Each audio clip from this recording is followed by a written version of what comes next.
যদি আমি আপনাকে বলি আপনার আর আমার মধ্যে যে দূরত্ব, আমাদের এই আলাদা হওয়ার অনুভূতি, সেটা আসলে একটা ভ্রম বা মায়া। বিজ্ঞানের ভাষায় একে বলা হয় কোয়ান্টাম এন্ট্যাঙ্গেলমেন্ট। এটি এমন একটি ভৌত ঘটনা যেখানে মহাবিশ্বের দুই প্রান্তে থাকা দুটি কণা, যাদের বলা হয় এন্ট্যাঙ্গেলড পার্টিকলস বা বিজড়িত কণা, তারা মহাবিশ্বের দুই প্রান্তে থাকলেও একে অপরের সাথে নিবিড়ভাবে সংযুক্ত থাকে। একটির পরিবর্তনের সঙ্গে সঙ্গে অন্যটিতেও তার প্রতিফলন হয়, যা যুক্তির সমস্ত নিয়মকে হার মানায়। এই অতি পারমাণবিক স্পন্দন আসলে অদ্বৈত বেদান্তের সেই প্রাচীন দাবির আধুনিক বৈজ্ঞানিক প্রমাণ। হাজার হাজার বছর আগে আমাদের বৈদিক ঋষিরাই অদ্বৈত বেদান্তে বলেছিলেন, আমরা সবাই একই অসীম চেতনার ঢেউ, ব্রহ্ম নামক এক অনন্ত চেতনার প্রকাশ। কোয়ান্টাম এন্ট্যাঙ্গেলমেন্ট বা কোয়ান্টাম বিজড়ন হল এমন একটি ভৌত ঘটনা যেখানে দুই বা ততোধিক কণা এমনভাবে সংযুক্ত হয় যে তাদের মধ্যবর্তী দূরত্ব যতই হোক না কেন, একটির অবস্থা পরিমাপ করলে তাৎক্ষণিকভাবে অন্যটির অবস্থান নির্ধারিত হয়ে যায়। একে Einstein spooky action at a distance বা দূরত্বে ভৌতিক ক্রিয়া বলেছিলেন। কোয়ান্টাম এন্ট্যাঙ্গেলমেন্টের মূল বৈশিষ্ট্য ও গুরুত্ব: তাৎক্ষণিক যোগাযোগ। সংযুক্ত কণাগুলোর মধ্যে যোগাযোগ আলোর গতির চেয়েও দ্রুত বা তাৎক্ষণিকভাবে ঘটে, যা সাধারণ পদার্থবিজ্ঞানের নিয়মকে কঠিন পরীক্ষার মধ্যে ফেলে দেয়। একক অস্তিত্ব: এখানে এন্ট্যাঙ্গেলড কণাগুলো আলাদাভাবে বর্ণনা না করে একটি একক কোয়ান্টাম পদ্ধতি হিসেবে গণ্য করা হয়। ভবিষ্যৎ প্রযুক্তি: এটি কোয়ান্টাম কম্পিউটিং, নিরাপদ যোগাযোগ বা কোয়ান্টাম ক্রিপ্টোগ্রাফি এবং কোয়ান্টাম টেলিপোর্টেশনের মূল ভিত্তি। পরীক্ষিত সত্য: মহাকাশ বা অতি ক্ষুদ্র অণুর ওপর বিভিন্ন পরীক্ষায় এর অস্তিত্ব প্রমাণিত হয়েছে এবং এর জন্য পদার্থবিজ্ঞানে নোবেল পুরস্কারও দেওয়া হয়েছে। সহজ কথায়, এন্ট্যাঙ্গেলড কণাগুলোর একটিকে যদি মহাবিশ্বের এক প্রান্তে এবং অন্যটিকে অন্য প্রান্তে রাখা হয়, তবুও একটির ভৌত অবস্থার পরিবর্তনের ফলাফল তাৎক্ষণিকভাবে অন্যটির ওপর প্রভাব ফেলে। ধরুন, মহাবিশ্বের এক প্রান্তে থাকা একটি কণার ওপর আপনি আঘাত করলেন, আর মুহূর্তের মধ্যে কোটি আলোকবর্ষ দূরে থাকা অন্য একটি কণা তার প্রতিক্রিয়া দেখালো। কোনো সংকেত ছাড়াই এই যে তাৎক্ষণিক যোগাযোগ, একেই বলে এন্ট্যাঙ্গেলমেন্ট বা বিজড়ন। আমরা নিজেদের আলাদা ভাবি, আমি, তুমি, সে, সব যেন আলাদা সত্তা। কিন্তু কোয়ান্টাম পদার্থবিদ্যার আইনস্টাইন পোডলস্কি রোশিন প্যারাডক্স বা ইপিআর প্যারাডক্স দেখায়, বাস্তবে এই আলাদা হওয়া কেবল ইন্দ্রিয়ের ভুল ধারণা। শ্রীরামকৃষ্ণদেবের সেই বিখ্যাত নুনের পুতুলের গল্পের কথা মনে পড়ে? একটি নুনের পুতুল সমুদ্রের গভীরতা মাপতে গিয়েছিল, কিন্তু যেই সে সমুদ্রের সংস্পর্শে এলো, সে নিজে গলে গিয়ে সমুদ্রেই মিশে গেল। আমাদের অহংবোধ বা আমি ভাব ঠিক তেমনি অসীম চেতনার মধ্যে বিলীন হয়ে যায়। আমরা মনে করি আমরা আলাদা, কিন্তু গভীরে আমরা সবাই এক অখণ্ড শক্তির অংশ। আমাদের ইন্দ্রিয় আমাদের যা দেখায় তা আসলে সত্যের একটি ক্ষুদ্র অংশ মাত্র। তাহলে প্রশ্ন হল, আমরা কি সত্যিই আলাদা, নাকি আমরা সবাই এক বিশাল শক্তির অবিচ্ছিন্ন তরঙ্গ? কোয়ান্টাম মেকানিক্সের একটি অদ্ভুত নিয়ম হল অবজারভার এফেক্ট।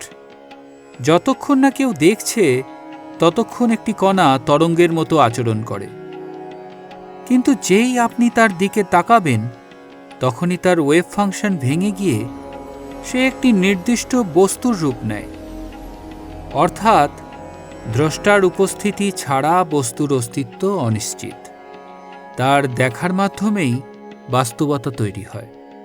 এই সত্যটি অদ্বৈত বেদান্তের মায়া ধারণার সাথে হুবহু মিলে যায়।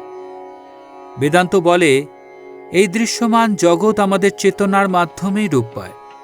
আধুনিক নিউরো কোয়ান্টাম থিওরি বলছে, আমাদের মস্তিষ্ক চেতনার স্রষ্টা নয়, বরং এক বিশাল মহাজাগতিক সংকেতের গ্রাহক মাত্র, যা একক সর্বজনীন চেতনার সংকেত গ্রহণ করে। আমরা যা দেখছি তা আসলে সেই পরম চেতনারই এক প্রতিফলন। তাহলে বাস্তবতা কি বাইরে, নাকি আমাদের চেতনার মধ্যেই তার সৃষ্টি?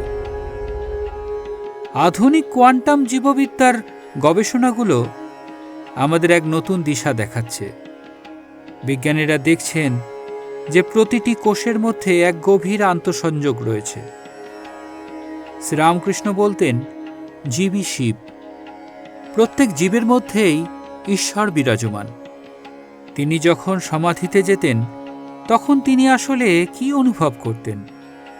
তা ছিল এক ম্যাক্রোবায়োলজিক্যাল এন্ট্যাঙ্গেলমেন্ট, যেখানে ব্যক্তিসত্তা হারিয়ে গিয়ে বিশ্বসত্তার সাথে এক হয়ে যায়। এ যেন এক বৃহৎ আকারে কোয়ান্টাম এন্ট্যাঙ্গেলমেন্টের উপলব্ধি। আজকের এই ডিজিটাল যুগে আমরা যতই সংযুক্ত থাকি প্রযুক্তিতে, মনের গভীরে ততই একাকিত্ব বাড়ছে। আমরা যখন স্মার্টফোনের পর্দায় নিজেকে খুব একাকী মনে করি, তখন এই বিজ্ঞান আমাদের মনে করিয়ে দেয় যে আমরা কখনোই একা নই। আমরা সেই মহাজাগতিক জালের একটি অবিচ্ছেদ্য অংশ। স্বামী বিবেকানন্দ বলেছিলেন, তুমি সেই ব্রহ্ম। আজ কোয়ান্টাম ফিজিক্স যেন প্রতিটি পরমাণু স্পন্দনে সেই কথাটি প্রতিধ্বনিত করছে। কোয়ান্টাম এন্ট্যাঙ্গেলমেন্ট, এই বৈজ্ঞানিক এবং আধ্যাত্মিক সত্য কি শুধুই তাত্ত্বিক? একদমই নয়। যখন আমরা বুঝতে শুরু করি যে আমরা সবাই একে অপরের সাথে যুক্ত, তখন আমাদের জীবনকে দেখার দৃষ্টিভঙ্গি বদলে যায়।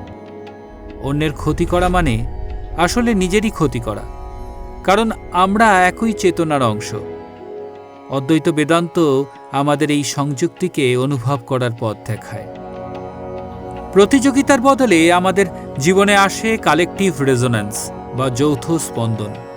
একজন বিজ্ঞানী যখন সত্যের সন্ধানে ল্যাবে বা প্রয়োগশালায় কাজ করেন এবং একজন সাধু যখন ধ্যানে বসেন, দিনান্তে দেখা যায় তারা একই সত্যের দরজায় কড়া নাড়ছেন। একং সদ বিপ্রা বহুধা বদন্তি, ঋগ্বেদের একটি বিখ্যাত মন্ত্র।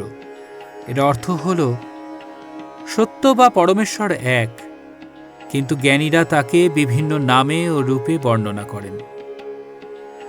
বিজ্ঞান ও আধ্যাত্মিকতা দুই ভিন্ন পথ, কিন্তু গন্তব্য এক।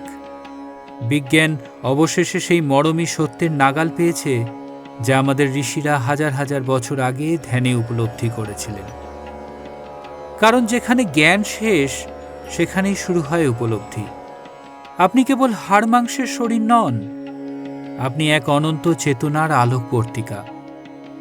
আজকের এই প্রতিবেদনটি যদি আপনার ভাবনায় বিন্দুমাত্র পরিবর্তন এনে থাকে, তবে জানবেন এই মুহূর্তে আমরা দুজনেই সেই একত্বের সূত্রে গেঁথে আছি। আপনার ভেতরে সেই পরম সত্তাকে প্রণাম জানিয়ে এই প্রতিবেদন এখানেই শেষ করছি। সত্যকে জানুন, নিজেকে জানুন।